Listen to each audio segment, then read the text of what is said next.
The country is in shock after a horrific event that many are calling a terrorist attack in London, Ontario.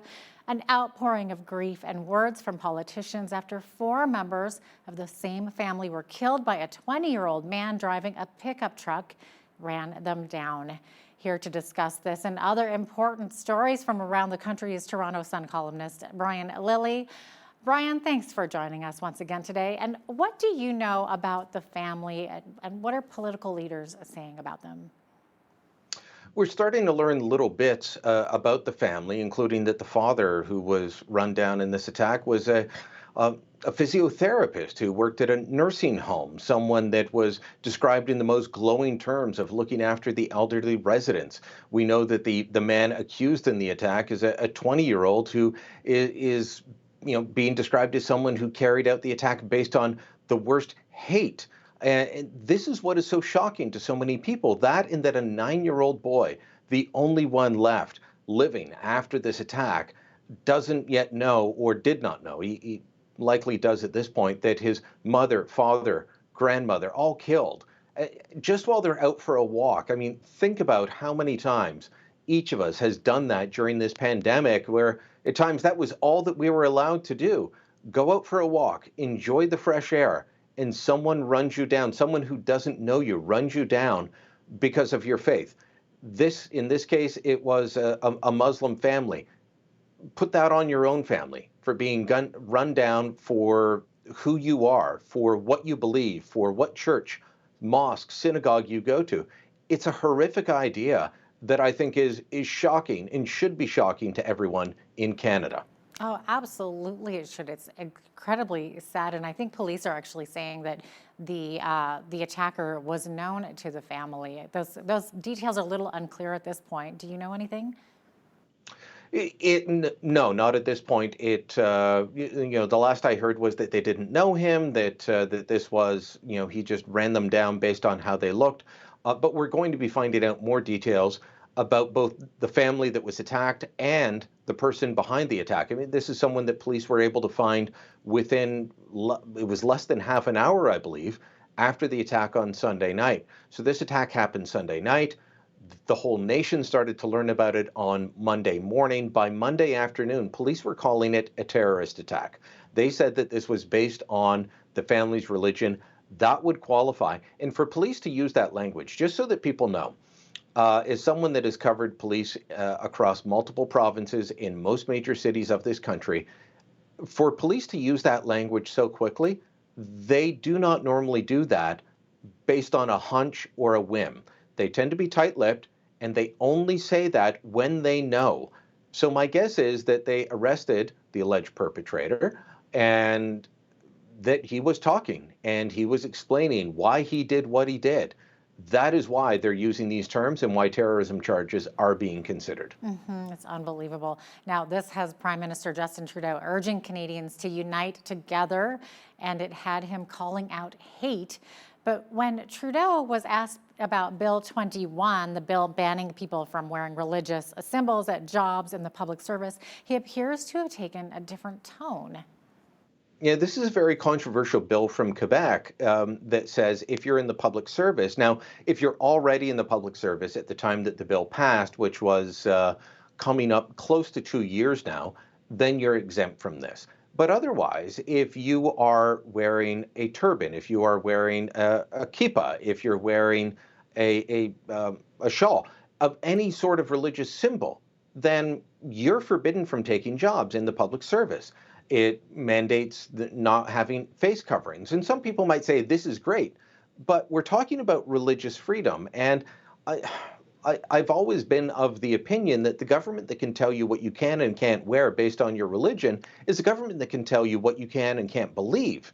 And that's a dangerous precedent for us to go down. I've argued with my friend Tarek Fatah on this many times. We've been back and forth on this issue. He supports what he calls the burqa ban. I don't. Whether I love the idea of everyone wearing a burqa or don't doesn't matter. I really don't like the idea of government doing it. So when Justin Trudeau was asked, because he was calling out people that might perpetuate or push for ideas that would lead to hate, he was asked specifically about Bill 21, and do you agree with the experts that say this helps in what you're now denouncing? He said no. He has an odd relationship with this bill, but so do all of the federal leaders, even Jagmeet Singh, who wears a turban, because they're all afraid of losing votes in Quebec. It's a very powerful voting bloc. This bill is very popular in Quebec.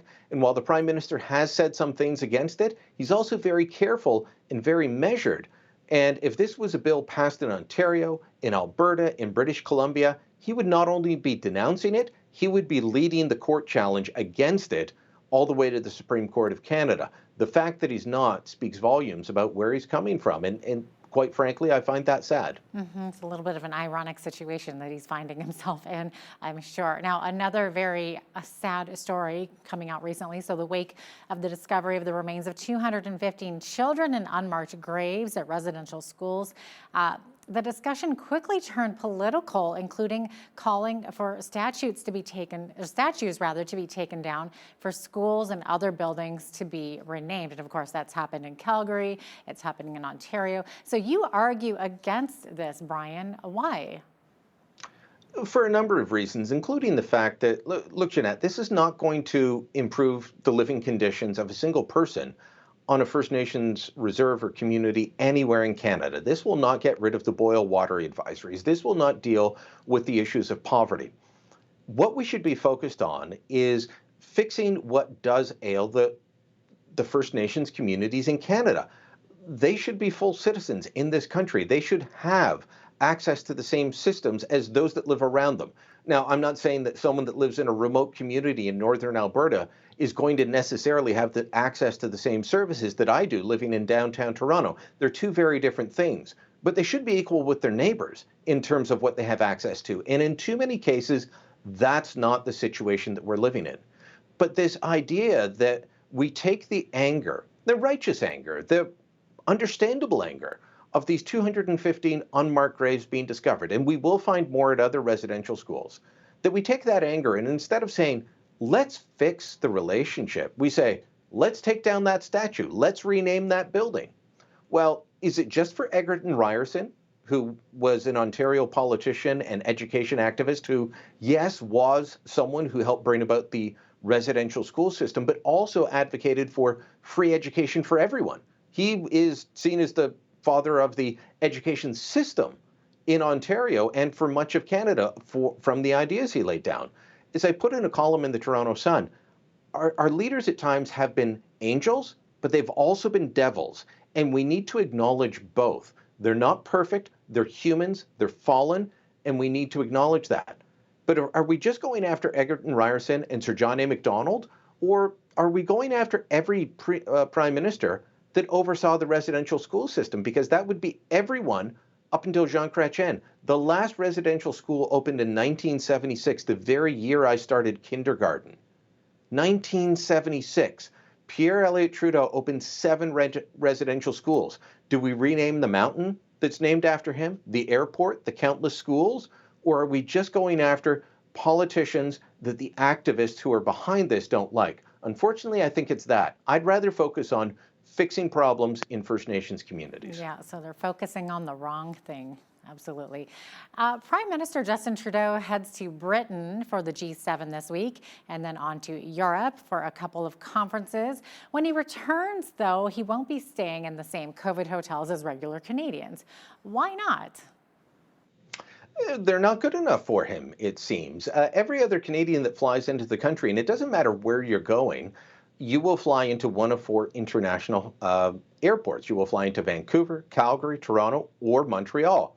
And you could be going on to another part of the country. You could be going on to, the Lethbridge. You could be going on to northern Quebec, northern Ontario. You could be going on to Saskatoon. It doesn't matter. You have to stay in a hotel next to one of these places. Well, of course, the Prime Minister flies private. That's understandable. We all get that. But when he comes back, he's not going to stay at the type of hotel that regular Canadians are staying at, where quite literally, your meal is a brown banana and a stale sandwich left at your door in a brown paper bag. This has been shown countless times at all the airport hotels. You're not calling up for room service. Not only does the Prime Minister get to skip this, but so does his entire entourage, all of his staff, plus the traveling media. They don't need to stay in those hotels. My guess it'll be the Westin downtown or the Chateau Laurier in downtown Ottawa. He's going to be staying there. The regular kitchen will be open. They won't have the problems that they've had elsewhere. This is a bad idea, and it shows a couple of things. One, the Prime Minister doesn't think he has to live by the rules the rest of us do. I know some people say he's the PM. He doesn't stay at regular hotels. I've traveled with several prime ministers. I've covered them in international and national situations. They do stay at regular hotels with regular people like you and me.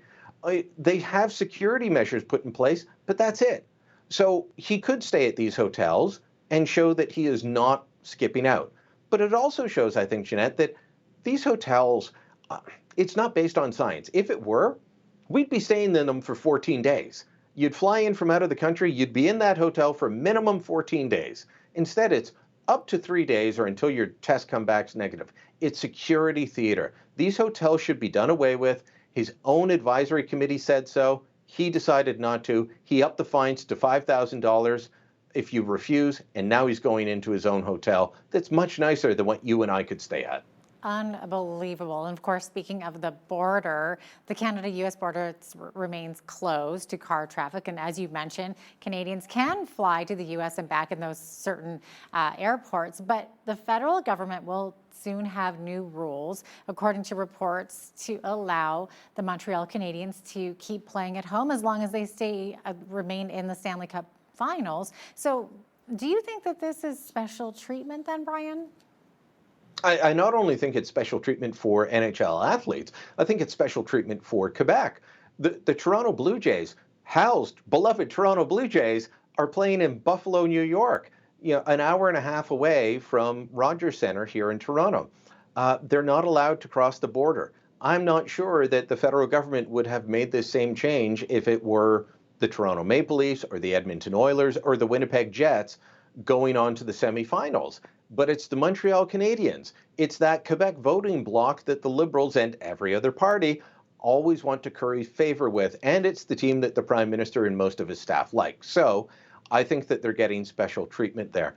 If the Montreal Canadiens can do it, there's no reason that the Blue Jays couldn't do it and have Major League Baseball back in Toronto. I mean, for goodness sakes, if you want to talk about a bubble, there's an actual hotel, a giant Marriott attached to the Rogers Centre. So, I mean, you can have players fly in, go to the stadium, play the game, fly out. They'd never see anybody else. That's the way it normally works. They're not allowed to do it. The Habs are. I think it's definitely special treatment. Wow. Now, for the rest of us, of course, there might be some changes in travel, but it might be only for those who are vaccinated. So is this the start of a vaccine passport, possibly? So when we talk about vaccine passports, there's two very different things that we have to worry about. As a Canadian, they can't tell you're not allowed entry into the country if you're not vaccinated. That would be unconstitutional. But what the federal government can do is start saying to people from other countries, you're fully vaccinated, you're allowed to travel here, kind of restarting our tourism industry. And some people might be aghast at that, but guess what? We're going to face the same thing. And we even did before COVID. You want to go to many places. I know Thailand's been a booming destination for Canadians for the last 10, 15 years. If you want to go there, you should see the list of shots that you have to get, and you have to prove that you have them or you don't get in. So that's one type of vaccine passport for international travel. It's very different from what some people are advocating for and others are fearful of, and that's, you have to have a vaccine passport to go to your local restaurant or to go to the library or to go to the gym. That's very different. A vaccine passport for international travel is already widely accepted pre-COVID, already in place in many instances. A vaccine passport for daily activities, much more difficult, most likely unconstitutional. Yeah, definitely. And my understanding is that when Trudeau tried to come up with an agreement with the U.S., Joe Biden shot it down, didn't he? He doesn't want it. He doesn't want that passport. It's very controversial in the U.S., and Joe Biden would be wise to stay away from that. There is back and forth about starting to reopen the Canada-U.S. border as early as June 22nd. It's closed until the 21st. So June 22nd, there might be a limited reopening. We'll see in about a week or so. Wow. And with that, it looks like we are about out of time. But Brian, always a pleasure to have you on. Thank you so much. Thank you.